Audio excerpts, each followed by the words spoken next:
Hello मित्रांनो, cricket फॅन्ससाठी एक चांगली बातमी आहे. जवळपास 125 वर्षानंतर आता क्रिकेटला ऑलिम्पिकमध्ये ॲड करण्यात आलेला आहे. क्रिकेटचा ऑलिम्पिकमध्ये समावेश करण्यात आलेला आहे. जुलै 2028 मध्ये ऑलिम्पिकला सुरुवात होणार आहे आणि हे जे ऑलिम्पिक होणार आहे 2028चं ते लॉस एंजेलिस म्हणजे अमेरिकेमध्ये होणार आहे आणि याच ऑलिम्पिकमध्ये क्रिकेटला सुद्धा आता ॲड करण्यात आलेलं आहे. मागच्या वेळेस जेव्हा 1900 मध्ये इंग्लंडमध्ये जेव्हा ऑलिम्पिक झालं होतं तेव्हा त्याच्यात क्रिकेटला सुद्धा ॲड करण्यात आलं होतं. क्रिकेट तिथे खेळला गेला होता, पण 1900 पासून त्याच्यानंतर कधीही क्रिकेट ऑलिम्पिकचा भाग नव्हता. आता याचा नेमकी फॉर्मॅट काय असणार आहे, वेळापत्रक काय असणार आहे, काय पूर्ण डिटेल्स आहेत. याच्यामध्ये मेन्स क्रिकेट आणि वुमन्स क्रिकेट या दोघांचंही क्रिकेट होणार आहे आणि जो फॉर्मॅट असणार आहे तो T20चा फॉर्मॅट असणार आहे. मेन्स क्रिकेटच्या 6 टीम आणि वुमन्स क्रिकेटच्या 6 टीम म्हणजे अशा दोघांच्याही 6 टीम याच्यामध्ये खेळणार आहेत.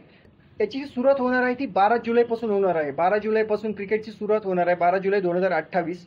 आणि वुमन्स क्रिकेटची जी फायनल होणार आहे ती 20 जुलै 2028ला वुमन्स क्रिकेटची फायनल होणार आहे आणि 29 जुलै 2028ला मेन्स क्रिकेटची फायनल होणार आहे. आता अजून जे बाकीचे डिटेल्स आहेत, नेमकी कोणत्या तारखेला कोणाची मॅच, कोणत्या टीम असतील, कोणते देश असतील, हे सगळे डिटेल्स अजून यायचे बाकी आहेत.